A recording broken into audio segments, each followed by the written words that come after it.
जय हिंद।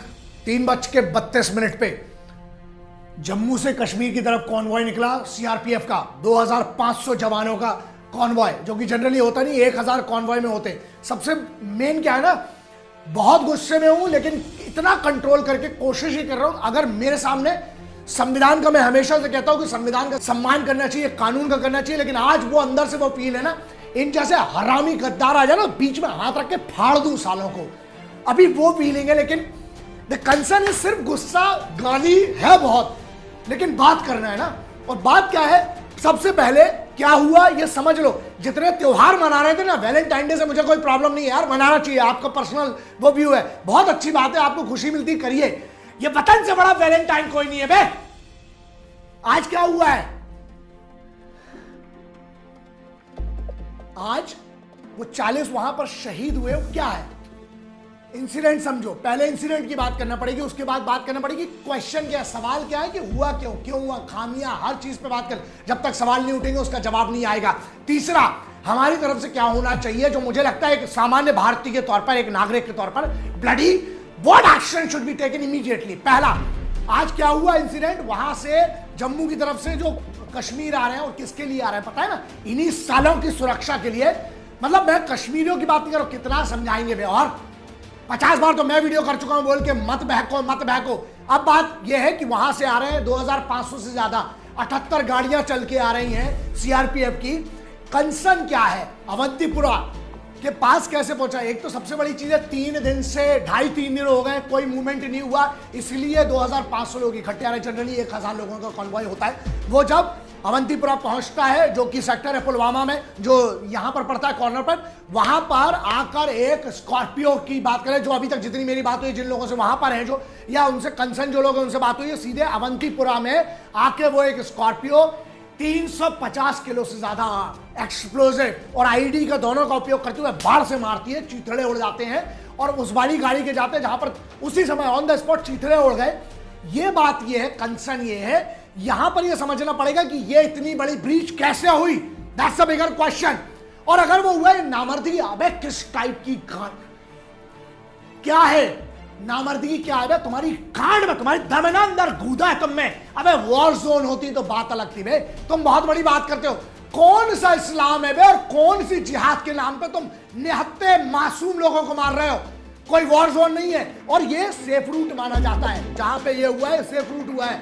क्या ब्रीच हुई है, कहां पर हुआ है, ये सबसे बड़ा क्वेश्चन। वो ठीक है, that's okay, that's a part different, but कैसे इतनी बड़ी 76 बटालियन जो है, 76वीं बटालियन की गाड़ी से ठोका, उसके बाद चीथड़े उड़ गए।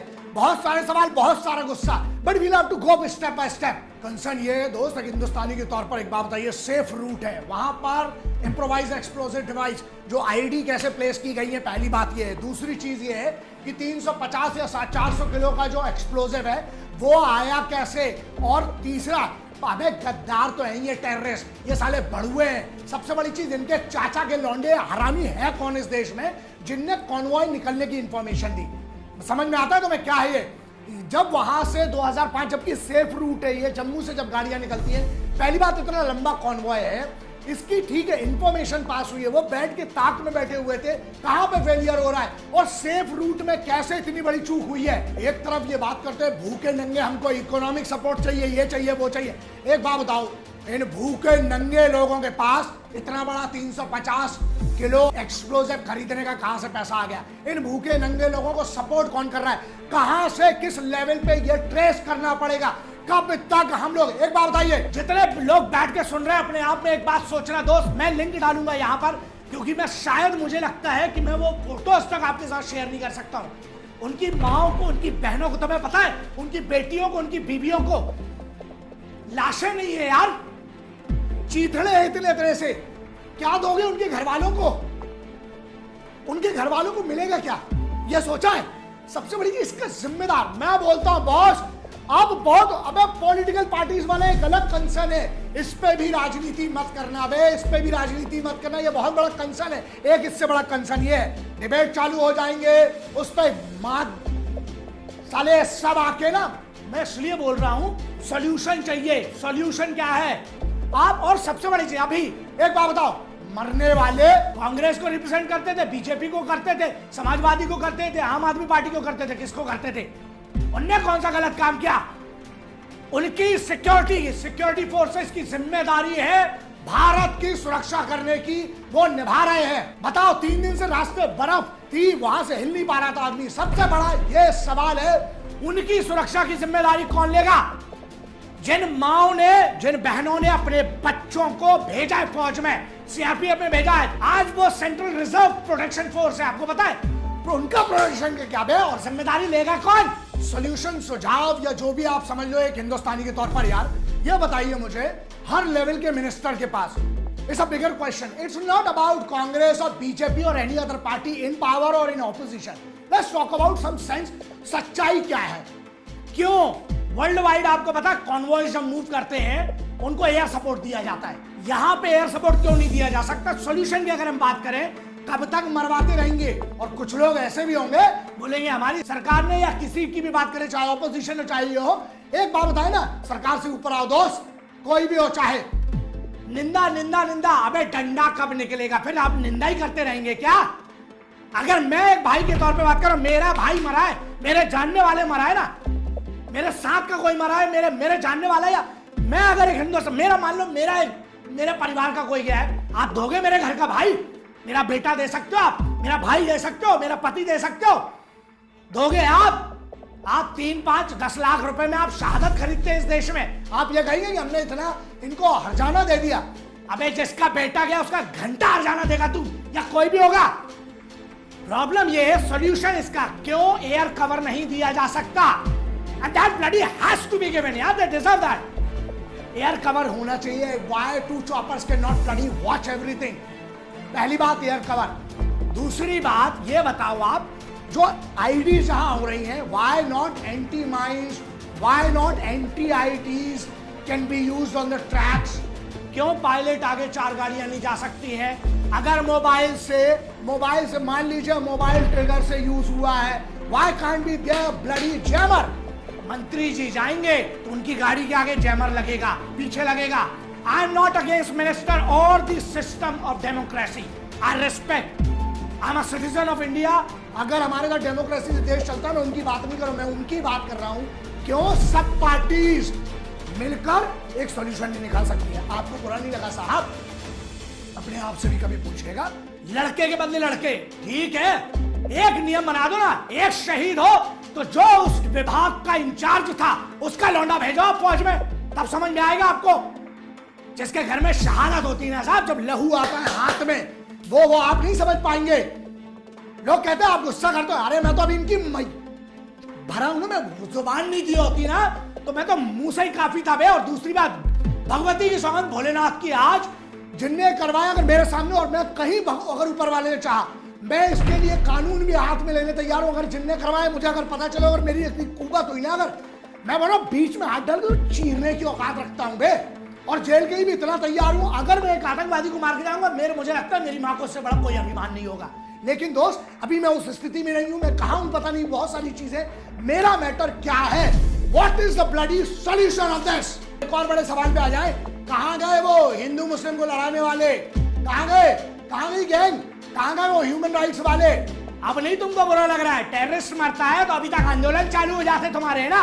अब कहां गए बे? छुप गए होंगे घुसंड में।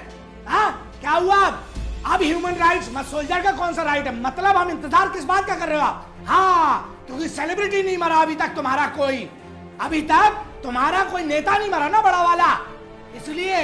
और मरता भी है नेता तो क्या कहेंगे वो इस पार्टी का था। अबे यार समझ में नहीं आता। एक बार हर चीज में पॉलिटिकल। एक सबसे बड़ी कंसर्न ये है, एक बार मर्दानगी दिखाओ बे, एक बार अंदर से अगर थोड़ा सा भी कूदा है ना, इकट्ठे होके दिखाओ।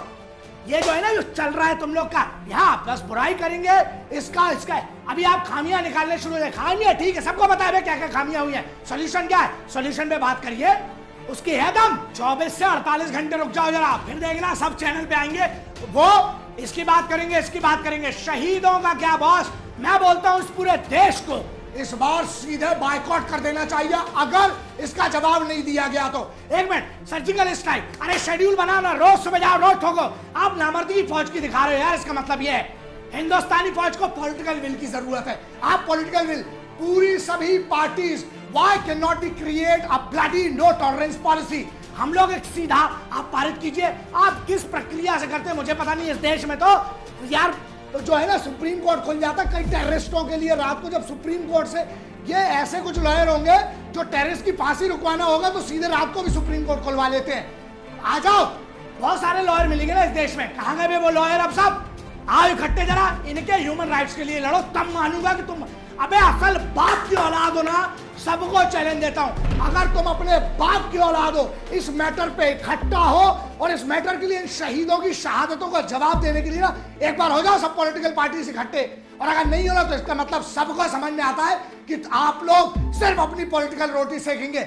अगर आप वतन के शहीदों का जवाब नहीं दे सकते, आपको चुने के आने का कोई हक नहीं है, चाहे वो कोई भी पार्टी हो। एक और ना दहशत से चलता है ये सब है ना, वो साले हमारे दिलों में, हमारी फोर्सेस के दिलों में डर पैदा कर रहे हैं। हमारे इधर आप बैकफुट पे आने बोलते हो।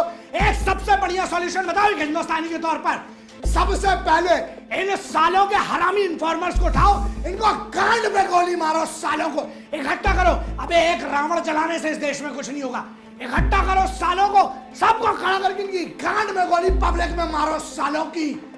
लोग कहते हैं ना अबे मैंने बहुत कंट्रोल किया, इसलिए मैं बहुत कंट्रोल करके, लेकिन सच्चाई है दोस्त, बहुत हमने देखा हिंदुस्तान में ना बहुत बड़े बड़े डॉन बनते हैं, नए लौंडे नॉर्थ में गोलियां चलाएंगे हवा में। अबे तुमको डॉन बनना है ना, अबे हम तो बोलते तुम इनमें से किसी को मारो ना, मैं लड़वा लूंगा तेरा केस। ऐसे किसी को ठोको साले हरामियों को जो इंफॉर्मेशन दे रहे हैं। ये साले ना कभी हिंदुस्तान के सगे थे जो इस टाइप का हमला करवाने में मदद करते हैं, और ना ये कभी हिंदुस्तान के सगे होंगे। इस चीज का साला कोई सॉल्यूशन नहीं है। इन्फॉर्मर्स को उठाओ, चाहे हिंदुस्तान के किसी भी कोने में हो, चाहे पाकिस्तान में हो, जहां ये हमला हुआ है ना उसी जगह खड़ा करके इनको, वही अनंतपुरम है, वही खड़ा करके पुलवामा में सालों की गांड में गोली मारो, तब तक जलाओ सालों की जब तक एक नस्ल ना बचे। क्यों बे? ओए आदिल अहमद, तूने जिम्मेदारी जैसे मोहम्मद ने जिम्मेदारी ली ना, तू काकापुरा का क्यों बे टुच्चे, तू काकापुरा का गुंडा था ना बे, तू साउथ श्रीनगर वाला, तू वही है ना, तू बहुत बड़ा गुंडा बनता है बे। क्यों बे? तेरे कौन से तू जैसे मोहम्मद तूने 17-18 में ज्वाइन किया है तूने, तेरे को बहुत बड़ा लगता है। सुन बे, बाकी सबकी छोड़ मास्टरमाइंड्स की सुन बे, तेरा वो चिंदी चोर हाफिज सईद और मौलाना अजहर मसूद तुम ही करवा रहे हो बे, बैठे तुम्हारे आका।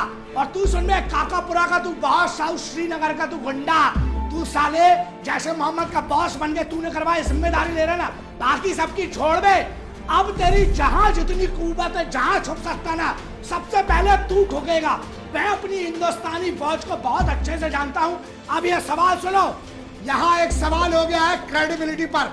भारत सरकार की रक्षा मंत्रालय, गृह मंत्रालय और सबके ऊपर अब ये बात ईगो की नहीं, अब आत्मसम्मान की बात आ गई है। मैं जब तुम लोगों से बात कर रहा हूँ ना, कम से कम मेरे पर्सनल नंबर पे जो बड़ी मुश्किल से मिल सकता है, बनी बात है बहुत कम मैं यूज करता हूँ, उस पर अभी के कम से कम 300-400 मैसेज है। जो लोग दीपा के बागी है, यहाँ पर वो पुनीत करके लड़का है, संजीव है, रिचा है, इन सब के बाद मैसेज, उसमें से कोई भी एक मैसेज, ये मैसेज है, रिस्पेक्टेड शिफू जी सर, आप सेना में रहे इतना बड़ा। सुनिए, सबसे पहली चीज, I have never been in the army, मैं सेना में नहीं रहा हूं, मैं समर्थक रहा हूं और मैं हमेशा रहूंगा, बगैर वर्दी के अलावा जो मेरी औकात है वो करता रहूंगा। सुनो, उसने लिखा है कि इतना बड़ा कारनामा बिना किसी सपोर्ट के हमारे देश में नहीं हो सकता है। इस देश के युवा की आपसे यही मांग है कि हमारी आवाज आप ही बन सकते हैं। इसकी जांच हुए, इतनी मात्रा में विस्फोटक कैसे आया, इंफॉर्मेशन कैसे लीक हुई है, ये आप जानते हैं कौन कौन किस तरीके में है। आप आर्मी में रहे, नहीं मैं आर्मी में नहीं रहा हूँ, समझ, फिर से बोल रहा हूँ ये चीज, किस किस तरीके से इंफॉर्मेशन दी जा सकती है और क्या कर सकता है। इस चीज को जांच हुए, पूरा देश को ये करना है, पूरे देश में गुस्सा का माहौल है, हमारी गवर्नमेंट और आप जैसे कुछ लोग, मैं कुछ नहीं यार, बट हमें यह बात रखना चाहिए, अगर मैं आवाज हूं, मैं हक से ये आवाज रखूंगा। ऐसे हजारों बच्चे, पता है तुमको, आज ना बात सब भूल जाओगे, एक बार मर्द बनने का मौका मिला है, जो तोड़ो साली चूड़ियां नामर्दगी। पूरे देश की हर पॉलिटिकल पार्टी एक ऐसा एजेंडा लाओ मिलके। बॉस, अगर तुम में एक भी अपने बाप का खून है ना, एक वही लाने की जिस देश में अगर तुम पैदा हुए और उस देश के अगर तुम भक्त नहीं, ये पॉलिटिशियंस के लिए बोल रहा हूं मैं, सबके लिए, जिस देश में अगर तुम पैदा हुए और उस देश के अगर तुम भक्त नहीं, तो ना माँ का तुमने दूध पिया और बाप का तुमने रक्त नहीं। प्रूव करने की बात आई है दोस्त। घुसो, मारो, इनके इन्फॉर्मर्स उठाओ, जब तक इनके दिल में दहशत नहीं होगी साले कुछ नहीं सुधरने वाला। उठाओ, पब्लिक में खड़ा करो, मारो सालों को गोली, तभी समझ में आएगा। हिंद, वंदे मातरम, इंकलाब जिंदाबाद, भारत माता की जय।